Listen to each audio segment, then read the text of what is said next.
Welcome everybody.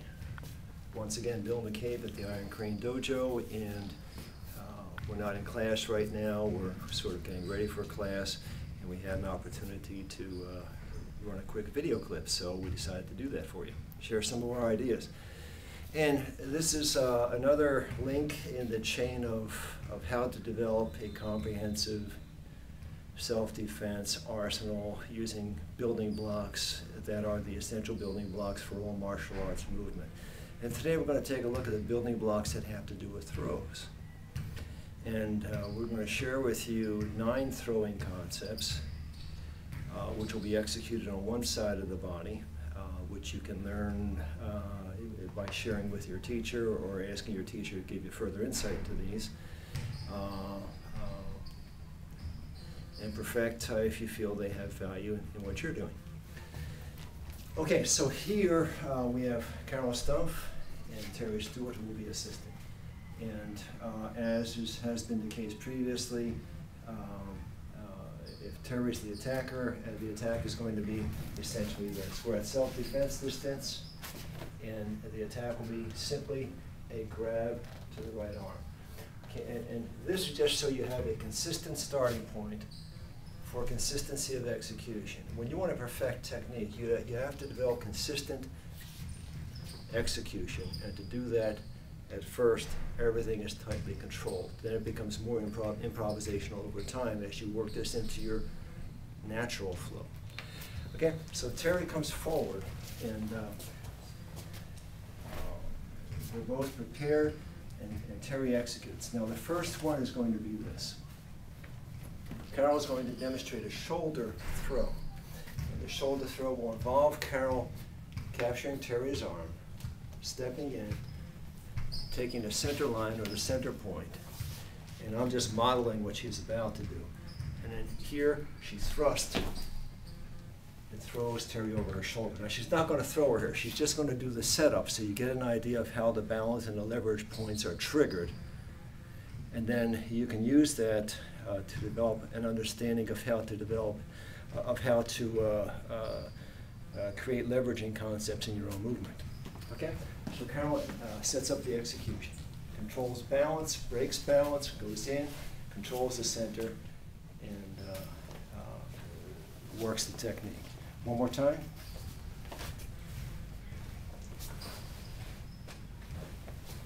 Now, one thing you should be aware of is the deeper in to the attacker you put your 2 feet, the greater the leverage is. So if Carol steps deeply into Terry, you'll see a difference in leverage immediately. You see how Terry's starting to lift. And Carol's not sticking both feet deep inside because she doesn't want to throw Terry by accident, but that can easily happen. Okay, relax.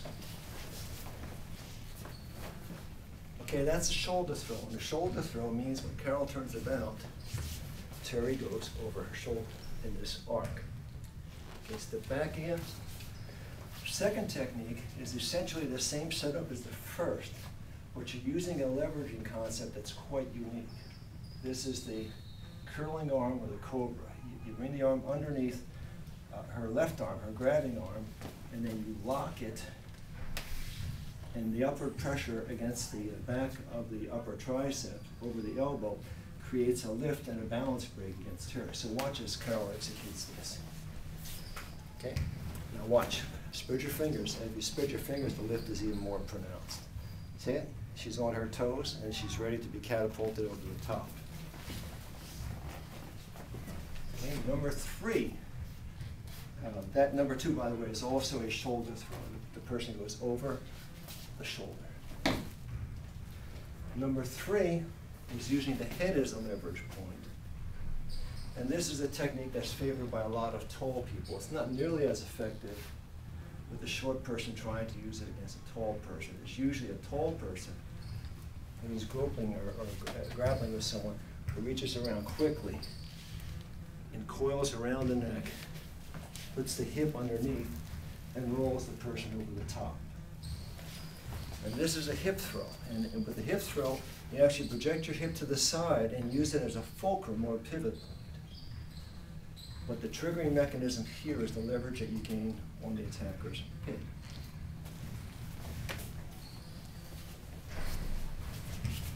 Okay?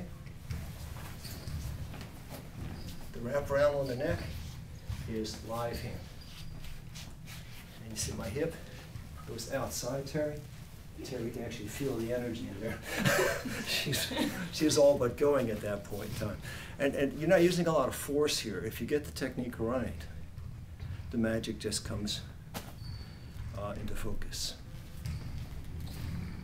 Number 4 is a straight hip throw. And this will be a hip throw over Carol's left hip. She'll capture the arm, step in, wrap around the waist instead of around the head.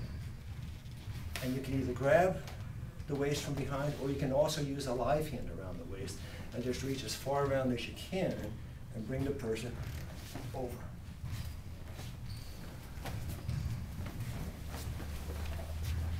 Okay, you see the hip pivot point there.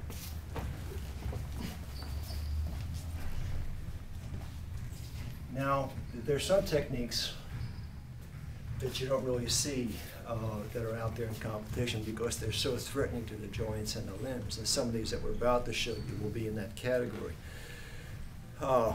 These have to be practiced with great care.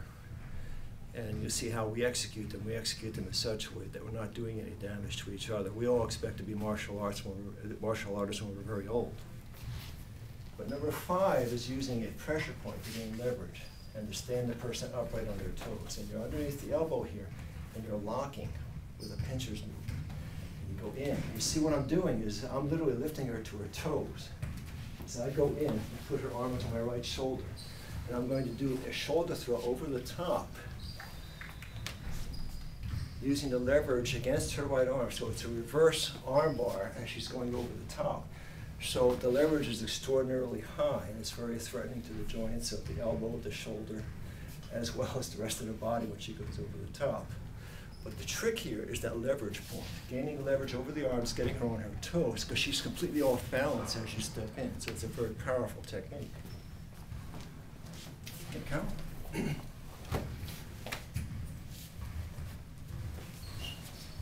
Okay? And do one more time. Come to this side, Steve. You can see Terry's face, the level of discomfort she has with this. And we're executing this in a very careful fashion, but you can see the leverage that works against her just by her expression.